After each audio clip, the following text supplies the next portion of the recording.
प्राणधार सुंदर साथ जी, आज होली का त्यौहार है। पौराणिक रूप से जो होली मनाई जाती है, आप देखते हैं कि जैसे कल कई जगह लकड़ियां जलाई गई होंगी, और आज के दिन क्या करेंगे लोग? गले मिलेंगे, गुलाल अबीर लगाएंगे, तरह तरह के पकवान खाएंगे। किंतु पकवान के नाम पर मांस और शराब का भी जी भरकर सेवन होगा। गुलाल के नाम पर कीचड़ फेंके जाएंगे। एक मनीषी का कथन है, लाली मेरे लाल की जित देखूं तित लाल, लाली देखन मैं गई हो गई लाले लाल। यहां लाली किसको कहते हैं? लाली मेरे लाल की, प्रियतम के प्रेम की आभा, वो लाल है। लाली मेरे लाल की जित देखूं तित लाल। जब प्रियतम से दीदार हो जाता है तो उसको चारों तरफ नजर करने पर वही दिखता है। मंसूर को पत्थर मारा जा रहा है, लेकिन मंसूर हंस रहा है। 2-4 लोग नहीं, 1000 लोग उसको पत्थरों से मारते हैं, उसके हाथों पैरों को काट दिया जाता है, फिर भी कह रहा है अनहलक अनहलक, मैं खुदा हूं खुदा हूं। क्योंकि वो शरीर से परे हो चुका है, संसार से परे हो चुका है। उसको जलाकर, उसको पहले मिट्टी में जब गाड़ा जाता है, पत्थरों से मार मार कर जब सचमुच में मार दिया जाता है, तो उस धरती से आवाज आने लगती है अनहलक अनहलक।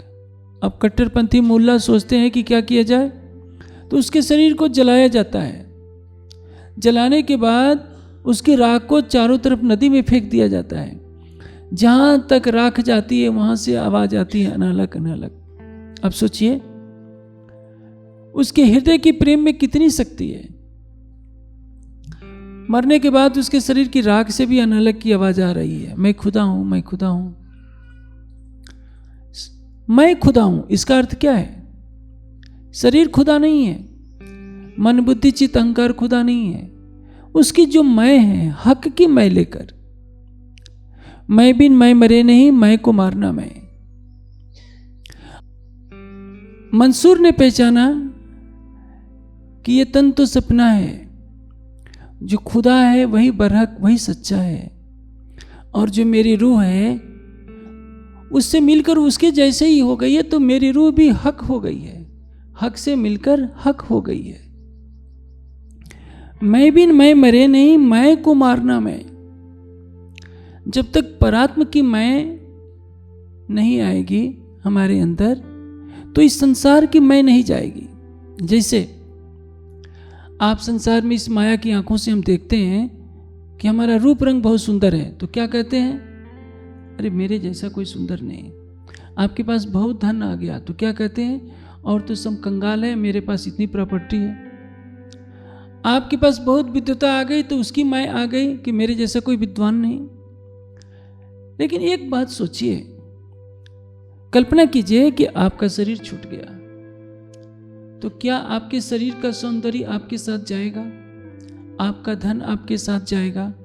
आपकी विद्वता आपके साथ जाएगी, या आपकी प्रतिष्ठा आपके साथ जाएगी? जाना तो कुछ नहीं है। आपके साथ क्या जाएगा? आपकी आत्मा में अपने प्राणेश्वर के लिए जो अखंड प्रेम है, वही आपकी सबसे बड़ी संपदा है। और उस प्रेम को कहा गया है लाल, लाली। लाल में लाली छिपी होती है। प्रेम के स्वरूप अक्षरातीत में उनका प्रेम दृष्टिगोचर होता है। इसीलिए उस संत मनीषी ने कहा कि लाली मेरे लाल की जित देखूं तित लाल, लाली देखन मैं गई हो गई लाले लाल।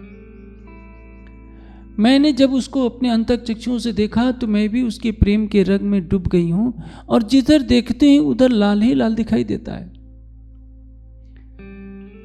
एक बार रामायण का वर्णन हो रहा था, शायद तुलसीदास जी की बात है या वाल्मीकि जी की, संभवतः शायद वाल्मीकि जी की एक लोकोक्ति है। घटना प्रत्यक्ष घटित हुई है नहीं, लेकिन सुनी जाती है।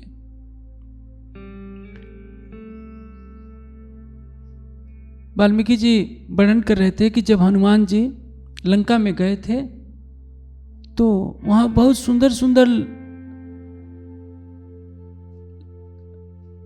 सफेद रंग के, पीले रंग के फूल खिले हुए थे। हनुमान जी अपनी दिव्य दृष्टि से देखते हैं कि ये लाल फूल का वर्णन क्यों नहीं कर रहे हैं।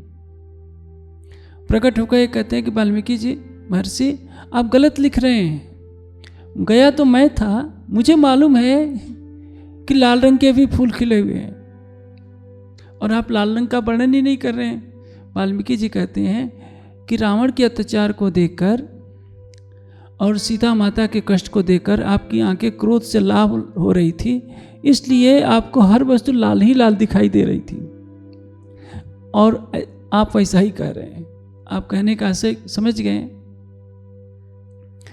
यदि आप राज्य को देख लेंगे तो आपकी आंखों में प्रेम समा जाएगा, आप सबको उसी दृष्टि से देखेंगे।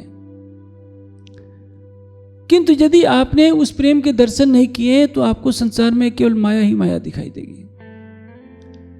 उस मनीषी के कथन का आशय यह था कि हम अपने जीवन में राज्य के प्रेम की सुगंधी भरें।